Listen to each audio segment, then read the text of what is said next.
سڵاوتان لەبێت بینەرانی خۆشەویستی تلویزیۆنی کۆمەڵە بە یارمەتی هاوڕێنی هاوکارم هاتوونەتەوە خزمەتان بۆ پێشکەشکردنی گەشتیاوەڵەکانی سەرلەبیانی ڕۆژی یەکشەممە 21 خەزەڵوەری 1402 هەتاوی.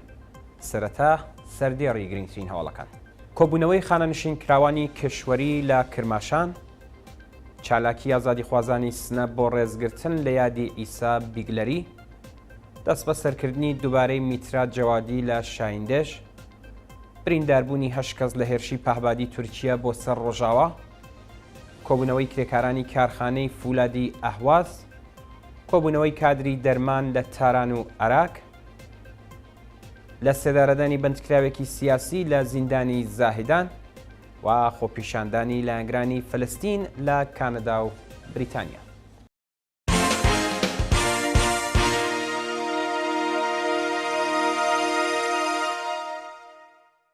درێژەی هەواڵەکان. کۆبوونەوەی خانەنشینکراوانی کشوەری لە کرماشان ڕۆژی شەممە 20 مانگی خەزەڵوەر. خانەنشینکراوانی کشوەری لە شاری کرماشان بۆ جارێکی دیکە دژ بە جێبەجێنەکردنی داخوازیەکانیان لە بەردەم ڕێکخراوی ئاموزش و پەروەرشدا کۆبوونەوە. بە پێی راپۆرتەکان خانەنشینکراوانی کشوەری لە شاری کرماشان بە وتنەوەی دروشمی معلمی زیندانی ئەبێ ئازاد بکرێت، خوازیاری کۆتایی هێنان بە سەرکوتی مامۆستایان و چالاکانی سیاسی و مەدەنی بوون. خانەنشینکراوان هەروەها داوایان کرد ڕێژەی حەقدەستەکانیان بڕواتە سەرەوە، گەڵاڵەی هاوسانسازی بەکردەوە دەربێت و بیمەی تەکمیلیان بۆ دابین بکرێت.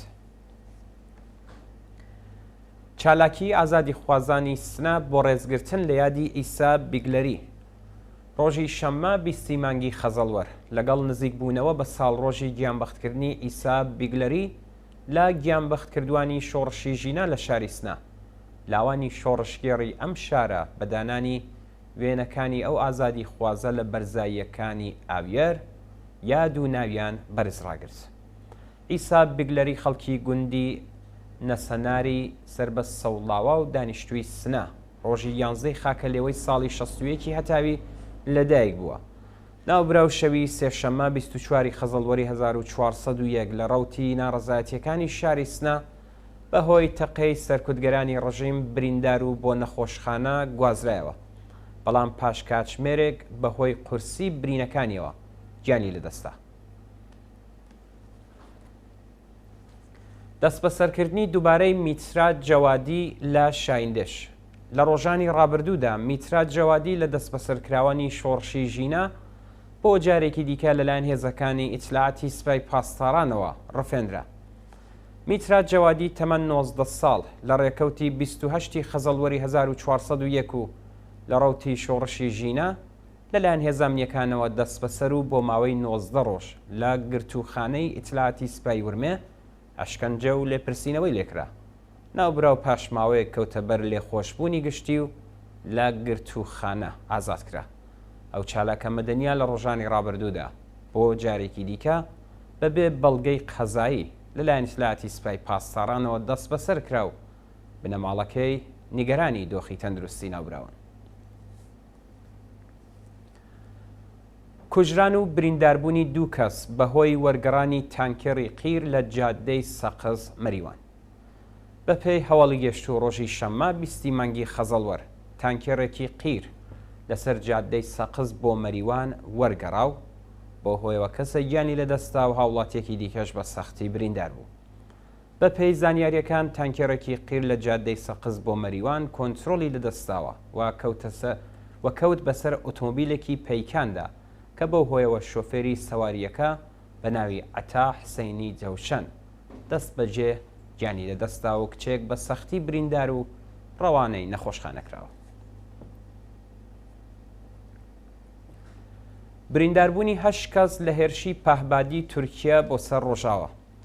ڕۆژی هەینی 19 خەزەڵوەری 1402 پەهبادێکی تورکیا هێرشی کردە سەر ناوچەیەکی مەدەنی لە شاری منبج و بووە هۆی برینداربوونی 8 کەس.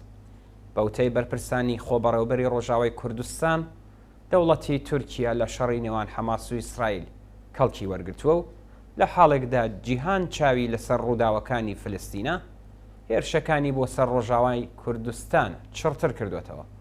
ڕۆژی هەینی پابادێکی تورکیا ناوەندێکی پەروەردەی لاوانی کردە ئامانجوو بۆ هۆیەوە 8 کەس بریندار بوون. هەروەها لە هێرشێکی دیکەی ئاسمانی تورکیا لە جادەی نێوان حەسەکە بۆ قامیشلو بنکەیەکی ئاسایش کراوەتە ئامانجوو، بەڵام زیانەکانی هێشتا ئاشکرا نەکراوە. کۆبوونەوەی کرێکارانی کارخانەی فولادی ئەهواز ڕۆژی شەممە 20 خەزەڵوەری 1402 هەتاوی کرێکارانی شرکەتی سەنعەتی فولادی ئێران لە ئەهواز لە ناڕەزایەتی بە دۆخی خراپی پیشەیی و مەعیشەتی کۆبوونەوە. بە پێی راپۆرتەکان کرێکارانی شرکەتی فولادی ئەهواز لە ئاست بەکردەوە دەرنەهاتنی گەڵاڵەی ڕیزبەندی پیشەکان ناڕازین و وازیاری پێدانی حەقدەست و مەزایە دواخراوەکانیان بوون. بە پێی زانیاریەکان هێزەکانی حراست هێرشیان کردوتە سەر کۆبوونەوەکە و کرێکاران دروشمی بێشەرەفیان بەرز کردوتەوە. کۆبوونەوەی کادری دەرمان لە تاران و عێراق ڕۆژی شەممە 20 مانگی خەزەڵوەر پەرستارانی نەخۆشخانەی تەجریش لە تاران و کادری دەرمانی عێراق لە ناڕەزایەتی بە دۆخی خراپی پیشەیی و ژیان کۆبوونەوە. بە پێی راپۆرتەکان کادری دەرمانی عێراق بە کۆبوونەوە لە بەردەم ئوستانداری خوازیاری چوونە سەرەوەی تەعرەفەی پەرستاری، پێدانی حەقدەست و مەزایە دواخراوەکانیان، دامەزراندنی پەرستاری نێ، دابینکردنی ئەمنیەتی پیشەیی و بیمەبوون. لەلایەکی دیکەوە پەرستارانی نەخۆشخانەی تەجریش لە تارانیش لە ئاسنەدانی ئیزافەکاری و مەزایە دواخراوەکانیان ناڕەزایەتیان دەربڕی و وازیاری چوونە سەرەوەی تارەفەی پەرستاری بوو.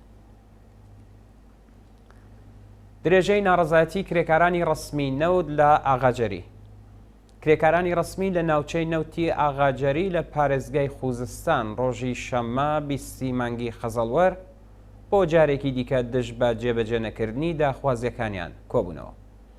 بە پێی راپۆرتەکان کرێکارانی ڕسمی شاغڵ لە ناوچە ئەمەلیاتیەکانی باشووری ئێران ماوەی چەند هەفتەیە دژ بە دۆخی خراپی پیشەیی و مەعیشەتی ناڕەزایەتی دەرەبڕن و هێشتا هیچ بەرپرسێکی ڕژیم سەرنجی بە کێشە و گرفتەکانیان نەداوە. کرێکارانی ڕسمی نەوت خوازیاری وەلانانی سەقفی حەقدەست، وەلانانی کۆسپەکانی بەردەم حەقی سەنەواتی خانەنشینی، گەڕانەوەی ئەو بڕەپارەی وەکو باج لە ساڵانی ڕابردوو لەسەر حەقدەستەکانیان کەم کراوە و کۆتایی هێنان بە دەستێوەردانەکانی دەوڵەت لە سندوقی خانەنشینی کرێکارانی سەنعەتی نەوت، گاز و پێترۆشیمی بوو. کۆبوونەوەی خانەنشینکراوانی سەنعەتی نەوت لە چەند شاری ئێران خانەنشینکراوانی سەنعەتی نەوت ڕۆژی شەممە 20 خەزەڵوەر لە شارەکانی تاران، کەرەج و شاهینشار لە ناڕەزایەتی بە دۆخی خراپی مەعیشەتی کۆبوونەوە. بە پێی راپۆرتەکان خانەنشینکراوانی سەنعەتی نەوت بە کۆبوونەوە لە بەردەم سندوقی خانەنشینی شارەکانی تاران، کەرەج و شاهینشار خوازیاری هەڵوەشانەوەی بڕیاری تێکەڵکردنی سندوقەکانی خانەنشینی و پێدانی حەقدەست و مەزایە یاساییەکانیان بوون. ئیعدامی بەندکراوێکی سیاسی لە زیندانی زاهدان ڕۆژی شەممە 20 خەزەڵوەری 1402 حکمی ئیعدامی بەندکراوێکی سیاسی بەلوچ بە ناوی مەیسەم چەندانی لە زیندانی ناوەندی زاهدان جێبەجێکرا. بە پێی راپۆرتی ڕێکخراوی حالوەش مەیسەم چەندانی 12 ساڵ لەوەبەر بە تۆمەتی محارەبە لەلایەن دەستگای قەزای ڕژیمەوە بە ئیعدام مەحکوم کرا و بەیانی ڕۆژی شەممە حکمی لە سێدارەدانی پاش 12 ساڵ جێبەجێکرا. کوژرانی سوخپەرێک بە تەقەی هێزەکانی ڕژیم لە بیرجەند شەوی هەینی 19 خەزەڵوەر سوخپەرێکی بەلوچ بە ناوی وەحید خارکوهی بە تەقەی هێزەکانی ڕژیم لە نزیک بیرجەند گیانی لەدەستا. بە پێی راپۆرتەکان هێزەکانی یەگانی مێرسادی ڕژیم ئۆتۆمۆبیلی ئەو سوخبەرەیان بەبێ ئاگادارکردنەوەی پێشوەخت داوەتە بەردەست ڕێژی گولە کە بەو هۆیەوە ئۆتۆمۆبیلەکە وەرگەڕاوە و شارۆمەندێکی بەلوچ بە ناوی وەحید خارکوهی تەمەن 29 ساڵ گیانی لەدەستا. خۆپیشاندانی لایەنگرانی فەلەستین لە کانەدا و بریتانیا ڕۆژی شەممە 20 مانگی خەزەڵوەر کرێکارانی کارخانەی بەرهەمهێنانی چەک و چۆڵی هەریز لە تۆرنتۆی کانەدا دژ بە هەناردەکردنی سلاح بۆ ئیسرائیل مانیانگرت و خوێندکارانی زانکۆی ئاکسفۆرد لە بریتانیا دژ بە هێرشەکانی ئیسرائیل بۆ سەر غەزە کۆبوونەوە. بەپێی راپۆرتەکان 200 کرێکاری کارخانەی بەرهەمهێنانی چەک و چۆڵی هەریز لە تۆرنتۆی کانەدا بە مانگرتن و کۆبوونەوە لە بەردەم شرکەت ڕایگەیاند ڕێگەی بە هەناردەکردنی سلاح بۆ ئیسرائیل و کۆمەڵکوشکردنی خەڵکی فلەستین ئەگرین. هەروەها لە وێستگەی یەنۆنی مترۆی تۆرنتۆ لە ئەنگرانی فلەستین خۆپیشاندانیان کرد و خوێندکاران لە زانکۆی ئاکسفۆردی بریتانیا لە ڕێپێوانێکی ناڕزایەتیدا جێنۆسایدی خەڵکی فلەستین لەلایەن دەوڵەتی فاشیستی ئیسرائیلیان بە توندی شەرمەزار کرد و وازیاری ڕاگررتنی شەڕ و ڕاگەیاندنی ئاگربەست بوون. شانی باسەکە لە ئەنگرانی فلەستین لە شاری لەندەنیش خۆپیشاندانێکی گەورەیان دەست بە دەوڵەتی ئیسرائیل بەڕێوە بردووە. وا دووە هەواڵمان سەبارەتە بە کوژران و برینداربوونی 41 پەنابەر لە دوو ڕووداوی جیاجیا لە لیبی و ئیتالیا. ڕۆژی شەمە 20 خەزەڵوەر بەلەمێکی پەنابەران لە کەناراوەکانی لیبی وەرگەڕاو بۆ هۆیەوە دە کۆچبەر گیانیان لەدەستا. لە ڕووداوێکی دیکەدا لە ئیتالیا گاز لە شوێنی حەوانەی و پەنابەران تەقیەوە بەو هۆیەوە 31 کۆچبەر بریندار بوون.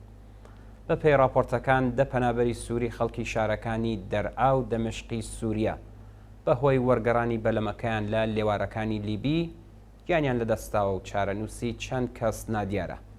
لە ڕووداوێکی دیکەدا لە ئیتالیا تەقینەوەی گاز لە شوێنی نیشتەجێبوونی پەنابەران لە نزیک شاری ویتربۆ بووە هۆی برینداربوونی 31 کەس و پۆلیس لێکۆڵینەوەکانی لەو بارەوە دەست پێ کردووە و ڕایگەاندووەکە ڕووداوەکە گومانانیە. بەڵێبینەرانی عەزیز و خۆشەویست گەشتیاڵەکانی سەرلەبیانیتان پێشکەش کرا فەرموون بۆ بینینی درێژەی بەرنامەکانی تەلەڤیزیۆنی کۆمەڵ.